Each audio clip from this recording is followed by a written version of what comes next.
नेतागण, नौजवान साथियों, सबसे पहले तो मैं सभी जो यहाँ पर अतिथि पधारे हैं, पार्टी के नेतागण पधारे हैं, उनका बहुत बहुत हार्दिक स्वागत और अभिनंदन करता हूं।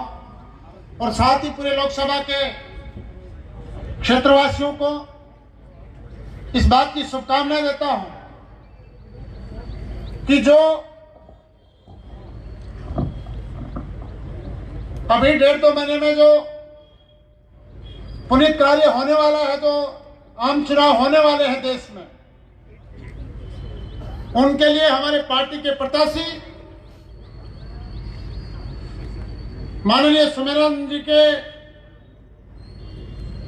कार्यालय के उद्घाटन की आप सभी को बहुत बहुत बधाई देता हूं, शुभकामनाएं देता हूं और इस बात की आशा और उम्मीद करता हूं कि हम सब लोग मिलकर एक टीम भावना के साथ चुनाव के समय तक सभी कामों को छोड़कर हम सब लोग स्वामी जी के चुनाव प्रचार में जी जान से जुटेंगे, पूरी ताकत से जुटेंगे।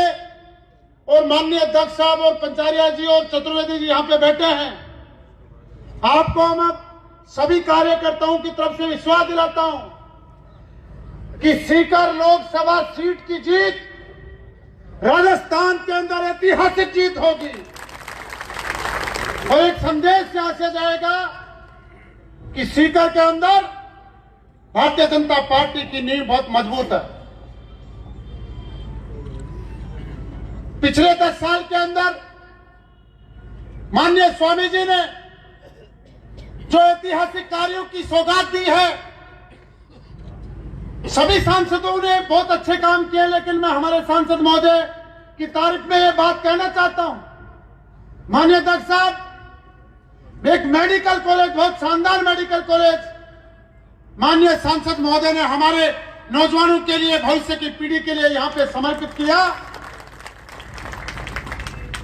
हमारे लिए सैन्य अकादमी लेकर आए, हमारे नौजवानों के लिए, खिलाड़ियों के लिए एक इंडोर स्टेडियम, एक शानदार इंडोर स्टेडियम यहां पर लेके आए। और मैं ट्रेनों की तो कह ही नहीं सकता कि कितनी ट्रेनें यहां पर, नई ट्रेनें यहां पे चालू की हैं। रेलवे में और चिकित्सा में अभूतपूर्व काम स्वामी जी ने किए हैं। हर क्षेत्र के अंदर, सड़कों के अंदर 600 करोड़ की सड़कों का यहां पे योगदान आपने यहां पे दिया है।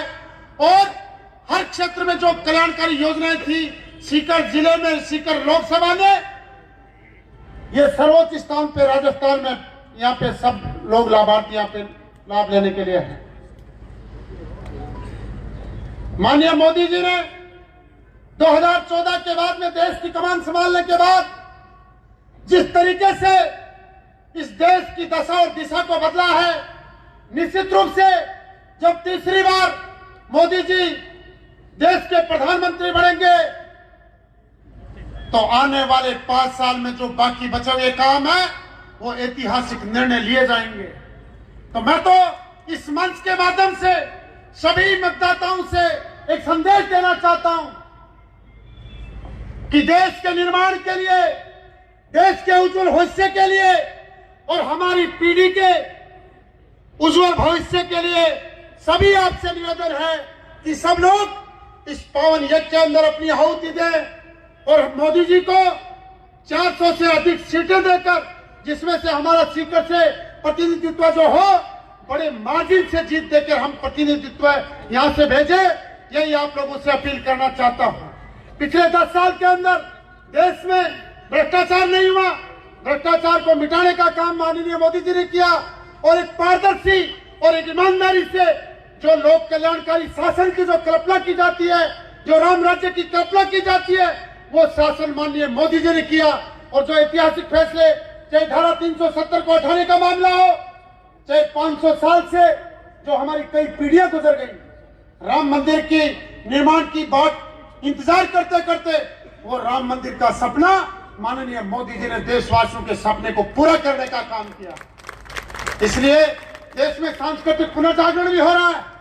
हम सबका दायित्व बनता है कि हम सब लोग मिलकर सारे कामों को छोड़कर प्राथमिकता से इस चुनाव प्रचार का जो कार्यालय का उद्घाटन हो रहा है। इस चुनाव प्रचार की कमान एक एक व्यक्ति अपने हाथ में ले और दिन रात मेहनत करके माननीय स्वामी जी को लोकसभा में भेजना है। अब समय की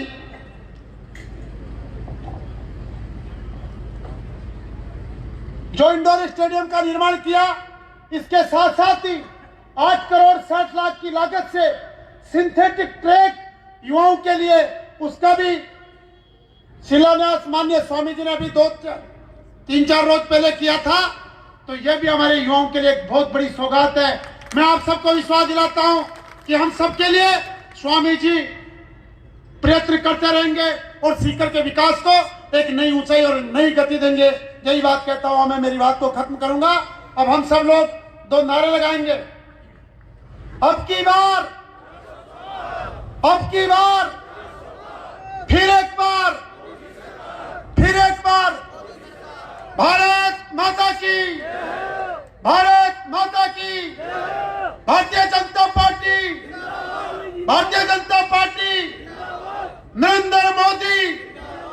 नरेंद्र मोदी। धन्यवाद। जय हिंद। बहुत बहुत धन्यवाद सुभाष जी, आपने जिस उत्साह के साथ बात रखी। मैं पुनः निवेदन करूंगा वक्ताओं से कि जो बाहर से अतिथि आए हैं उनके अलावा बाकी